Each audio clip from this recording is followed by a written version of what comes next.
On a day reserved for remembering our soldiers, WA's COVID battle was at the forefront.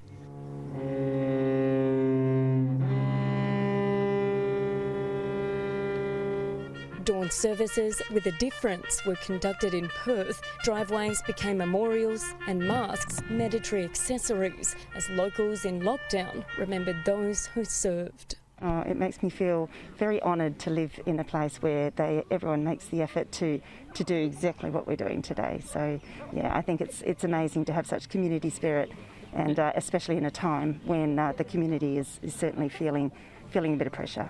Well, it makes me feel very proud as an Australian that we remember, and that it is such an important event, Anzac Day, in the history of our nation. I think we should definitely respect the people that fought for us just to be free and happy, and I know that they're still fighting now for us, and it's really, really nice that they're doing that for us.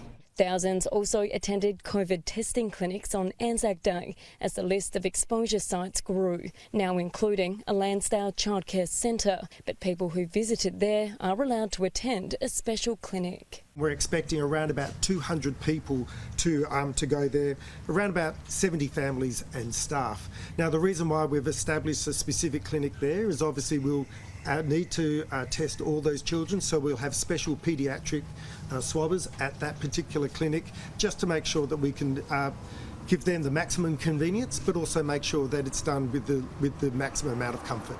Less comfort for those who attended a selection of restaurants visited by the 3 positive COVID cases. The sites are now deemed high risk. Anyone who visited them must be tested and isolate for 14 days, no matter what the result. Attention has started turning to when lockdown will be lifted. Perth and the Peel region were expected to be freed at 12:01 on Tuesday morning, but restrictions could remain in place.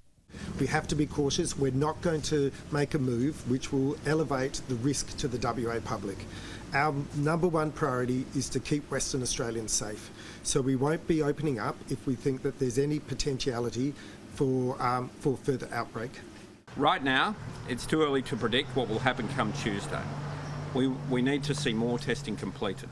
The number of international arrivals coming into WA will be halved from Thursday, down to 512 a week to ease pressure on the state's hotel quarantine system. But the Premier has warned if the federal government doesn't start helping with quarantine, the low cap on return travellers could remain. We can't go back up to over 1,000. Obviously, the system is put at risk when that occurs. As for the next 24 hours, it'll be a nervous wait for West Australians to see if the city emerges from lockdown. Emily Evans, Sky News, Perth.